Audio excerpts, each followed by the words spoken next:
Lacy Johnson, thank you so much for joining us on Merion West. You're welcome. Well, I know that, so I'm saying that I know that because it's very interesting to follow your campaign. But for our viewers, let them know who are you challenging in this election. Well, I don't have my primary candidates, as I know, on the Republican side has dropped out. But on the Democratic side, of course, there's Ilhan Omar, and she has another opponent called Antoine, and I don't even know his last name, but I know he's been last 3 months he raised over $3 million. So that says to me that there are some people in the on the Democrat side who's somewhat concerned about her vulnerabilities.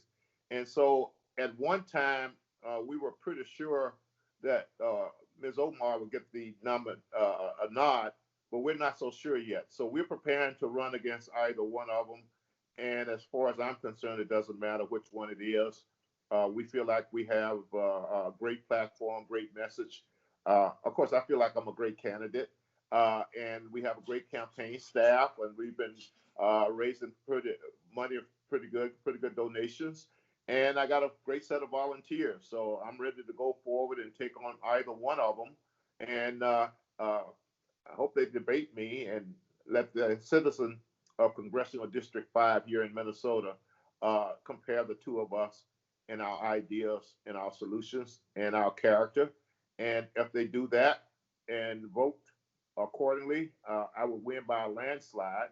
But of course, the Democratic Party, we are in one of the bluest congressional districts in the country. So it has always been like climbing a political Mount Everest for us, but that's been done. And if anyone can do it, I can do it. So I hope that answers your question. It does. Thank you. As you mentioned, you are in one of the bluest part of the country, but at the same time, what's going on in the streets with the unrest, and what's going on, I don't think that truly represents the Democratic Party, or at least I don't think anyone on the Democratic Party would follow that platform. What's your take on that? Oh, I agree with you there. Even if you're a hardcore Democrat, you don't want leadership that supports the type of riots and destruction and business closures that's been going on here. You don't want the type of leadership that respond with reckless ideas and solutions, such as defunding the police. You want public safety. Also, they see, also in part of the aftermath of the George Floyd killings, they're seeing leadership that's allowing homelessness people to set up tents in the city parks. And a lot of times, it's like they don't want it in their backyards. I mean, it's good to be liberal until it affects you negatively. And they've set up tents in some of the more wealthier neighborhood and middle class neighborhoods, and they're seeing crime and shootings and indecent exposures already. And so the good, decent, common sense people of Minnesota, I think they reject that altogether. And they know that that's a philosophy and approach of the Democratic Party. So that does give me, I think, a greater chance than any other Republican in recent history to flip the seat. So because you're challenging the seat of Ilhan Omar, and as an opponent, you have a very clear assessment of her record. Why don't you share with us what she actually achieved during this time? Because I see her lots on Twitter.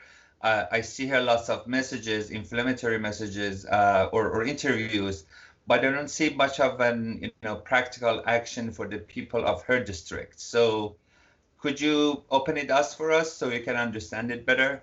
Well, I don't have to open my mouth to tell you what she's done for the district, because she hasn't done anything. Now, of course, now that it's part of the election cycle, there's a lot of activity with no results. I mean, she's showing up in the Black community for the first time in 3 years.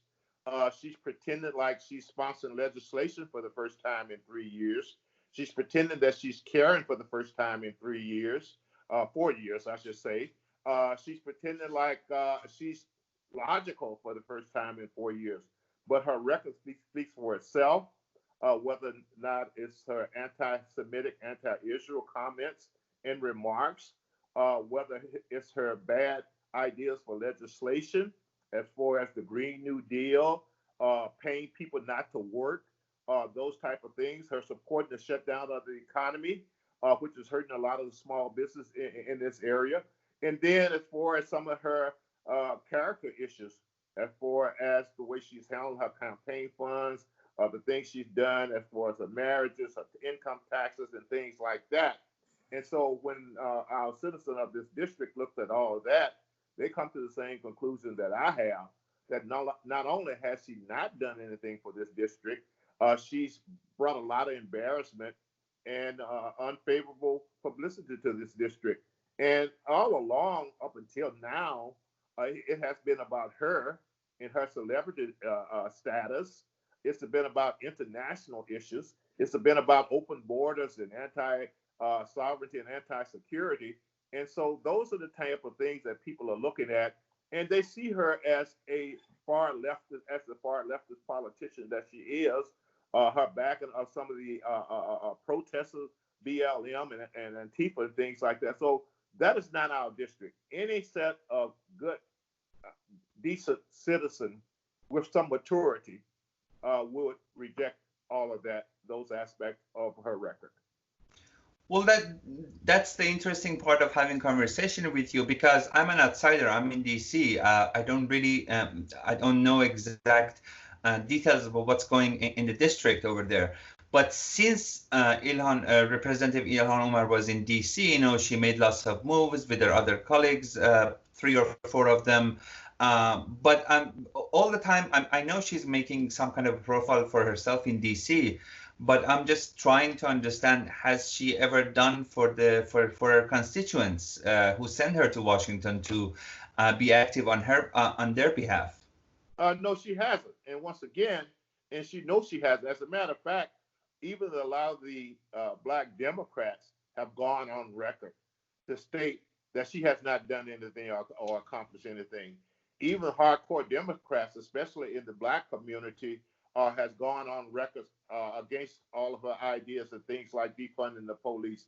So basically, I mean, if everything was logical and fair, she would have no chance at all. If the media was not hiding some of her faults and point out her bad record or lack of record, she wouldn't have any chance at all. But there is money behind her, and the media here, as in most of America, is pretty liberal, and they give her a pass. But I suspect, once again, when you look at the fact that her challengers on the Democratic Party side has raised over $3 million, that's saying to me that Democrats are dissatisfied with her also.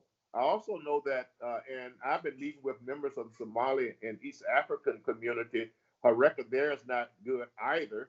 They have some very strong opinions against her. So when we're seeing all this, we do recognize that she should realize that she's in trouble, and that the trouble that she's in cannot be solved with some last minute photo ops in the various communities. So I think she thinks this is, I don't know whether she thinks this is just a movie or something that she could play a role in and not actually get anything done, or she can just come in at the last minute and pretend like she's been getting some things done. I think the people of CD5 and the voters of CD5 are much more insightful than to fall for anything like that. Well, I think she gave she gave a speech or interview a couple of days ago, and she said all the financial institutions or social institution or political, I don't know exact thing, but should be dissolved, which is very, very anti-rule of law and anti-American. I mean, what kind of constituents wants their representative to dissolve things that holds the community together? Very few. I mean, you have a small set of constituents that's, once again, far left, Marxist leaning, socialist leaning, that will continue to support her no matter what she does. But once again, most of the constituencies recognize the hypocrisy of what she's saying. She came here as an immigrant, and she has risen to be a member of Congress. And to turn around and criticize a country or a system that provided that for her and her family, besides, I would say, just biting the hand that feeding you, you're biting off the hand that feeds you.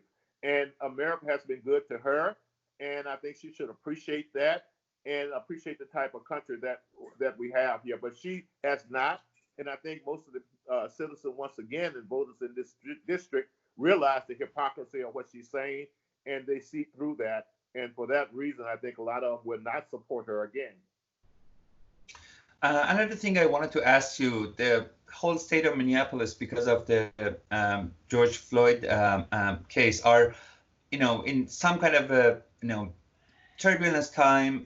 They're, different, they are feeling different things that, impacting their society. From your point of view, that because you're local and you're running over there, how people, I mean, I want to understand not what mainstream media tries to picture. I'm trying to understand from you what's happening on the ground, how people are reacting, what are the sentiments that's running, and if because of, I think lots of this movement because of George Floyd came in, but I don't think they would either honor or respect or follow anything related to him, his life, or whatever kind of a reform that comes after. So could you give us your view on these issues? Well, first of all, I think the community is slowly healing from that event. I mean, it was painful and a lot of grief, not only for the family, but the community here and anyone who have a sense of humanity about them. So we all are looking at it from that standpoint. Of course, the other part of the process is seeking justice. I think the community is basically satisfied that they have a strong advocate for the Floyd side of the issue. I think, once again, a lot of people are taking a step back. We do realize that 99% or more of the police are good and decent people. There's a lot, of course, we have black policemen on the squad and ex-policemen on the squad. We have community leaders, and they are all against the idea of defunding the police because they realize how important they are to public safety. So once again, they're also looking at how some certain groups came in and took advantage of the situation and led to a lot of killing, destruction, fires, and businesses being destroyed. I just heard this morning one of the leaders here, Black Lives Matter, was planning on painting the street in one of the main streets here in the community. And one of the pastors said if they paint it, he's going to go paint over it. So that's the type of sentiment that we have here, because we realize exactly that the reaction that they're overdoing it, that there are people that has overtaken the call for justice, that has overtaken the civil rights issue that's been going on here. And then again, on a public safety standpoint, just like in a lot of areas across the country, I mean, we've been having a lot of shootings and killings as a result. It has spiked.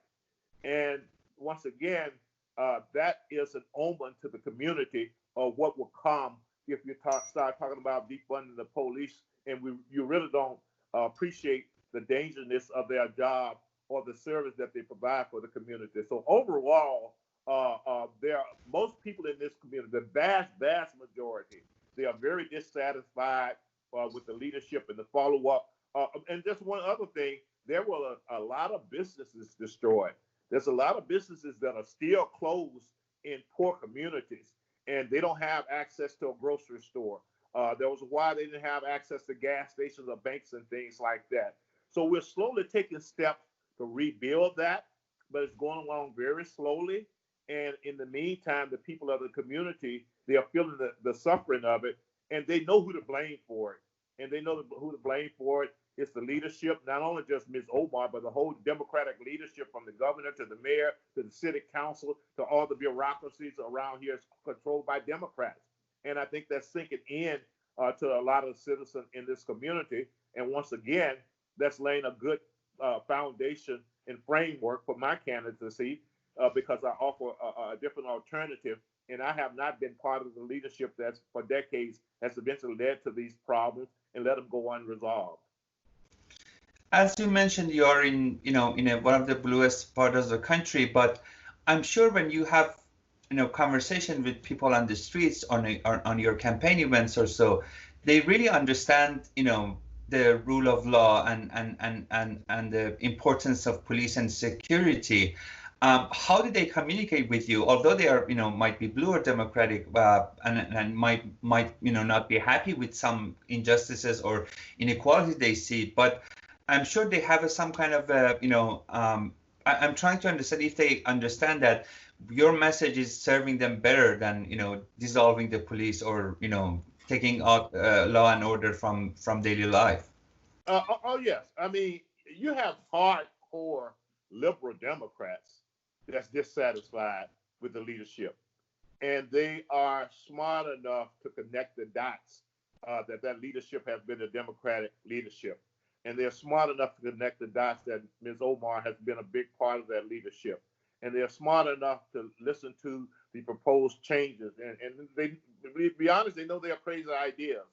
And they've made a proposal to change the city charter to do with come in with other options besides police. Most people are against that. And once again, my district does include some of the more wealthier middle class neighborhood who heavily lean towards liberal Democrats, and I am getting very good responses from them. And in a lot of cases, Ms. Omar, in order to get elected, made promises to these communities that she went back on as soon as she got into office. So they were already disappointed and dissatisfied with her. And this is just pouring gas on a fire with the recent events that has come up. So we expect to make a lot of progress with our ideas, with our common sense ideas. And the other thing about it, I've lived in this community for 30, 40 years. I'm not from some outside the community. So I know the people very well. They know me. I'm very familiar with the issues. And just about every demographic you can think of is just very dissatisfied with the direction this city is going. They're thinking like what we've seen in Seattle, what we've seen in San Francisco, what we've seen in LA. This just a omen of what's to come to Minneapolis. And if someone have a message that points that out and says this is how we prevent this and point out the dangerousness of what we're dealing with, I think they will consider highly voting for me and actually go into the booth and vote for Republican for the first time. Yeah, that's what I wanted to ask you, because I understand no one is against any kind of reform anywhere because you can always make things better. But when you bring up, an option like, defund the police, which is very extreme, and people are telling me that when they say defund the police, this means this. But I'm saying there are lots of words for that. You can pick that. But when you find the word, defund the police doesn't have much of an interpretation. It's actually very clear cut what you want. Yeah. So how people are taking this idea that, if someone wants to take the essential security and that they need to run a life, let alone other things, but this is the most essential thing that everyone needs to have security and to run a business or to care of a family. So I don't know how people are trying to justify it. But the message defund the police, and people in Minnesota or in your district, how they react to such an extreme message? Well, first of all, you're correct. Defund the police means defund the police, and you cannot use some type of George Orwell wordsmithing to give people a different idea. So people know what that means. Now, of course, when they first came out with that phrase, it was in the news a lot. Then they realized it wasn't a popular thing to do. So then they started trying to wordsmith it to make defund not really mean defund. But people saw through that.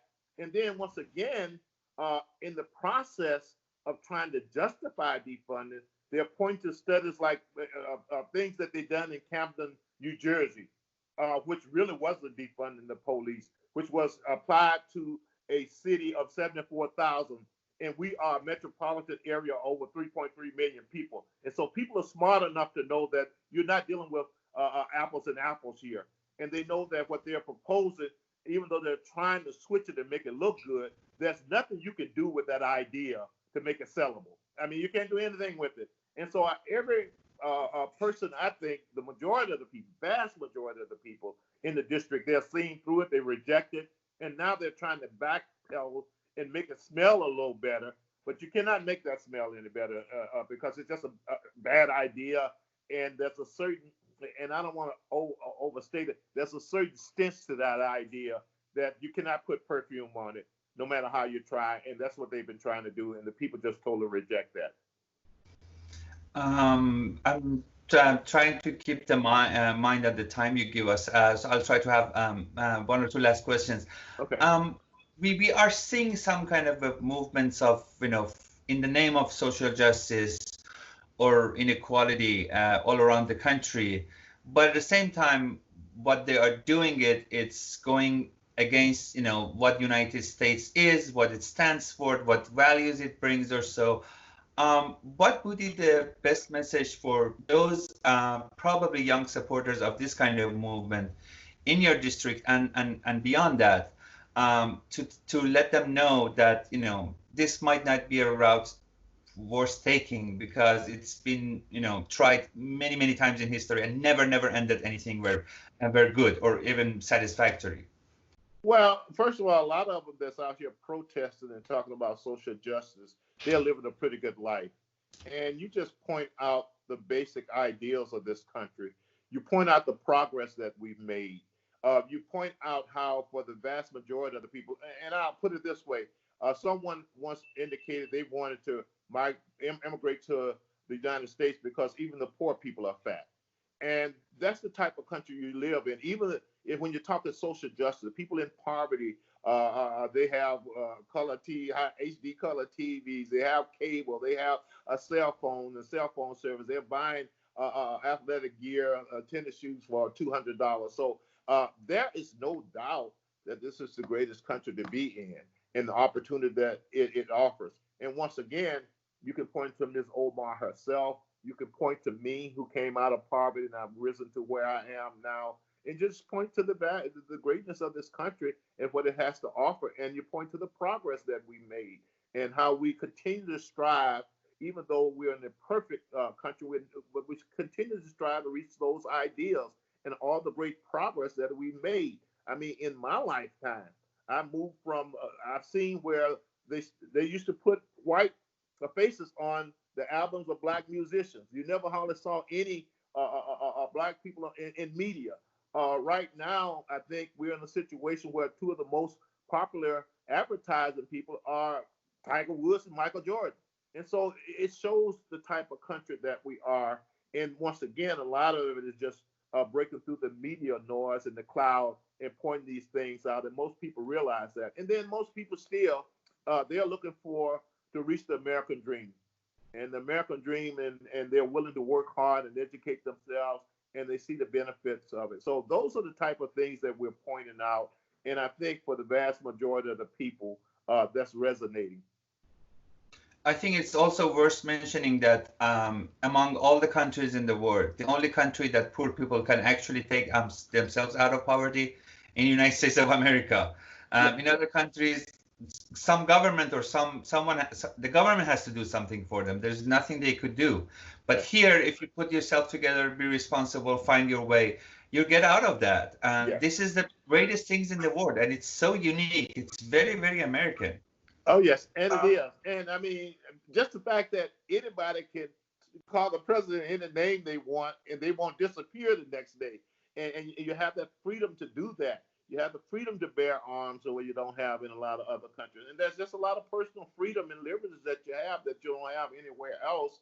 And the bottom line is, whether or not it's perfect or not, at the end of the day, if the citizen and the voters educate themselves and they're knowledgeable, they can overcome money and everything else, and they can select the people that they want. And so those are the type of things that you look at that were framed by the Constitution that gives us a very good foundation for continuous improvement, for continually to move towards that ideal. And then when most people look around them, they got friends in all type of demographics, all different colors, all different income levels.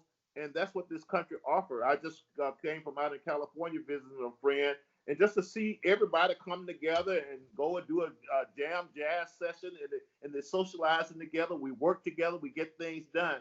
And so what you have to do is offset the focus on that 1%, whatever small percentage that still need work, and look at the big picture and look at the progress that's been made. And once again, I point out just in my lifetime, and I can speak directly to that, and I can say it with a lot of passion and a lot of gratefulness about being here and what it has offered me and my family, and has allowed me to build a family, create a family, and have generations of kids and grandchildren who also have a pessimistic outlook, optimistic outlook that they can achieve anything they want if they're willing to work for it, and they're willing to make good choices and have the best habits for getting to that goal.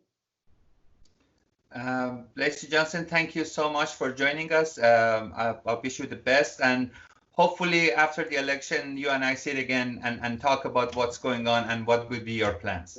Well, here's the thing. When I win, I want you to fly to Minneapolis to my victory party. Absolutely. You know, I'll be in touch with your staff. We'll do that. But yeah, you have to promise me, you and I sit together and talk. Yes, please do. I'm always open. Okay. Perfect. Thank you so much. Thanks for your time. Thank you. Bye. All right. Bye-bye.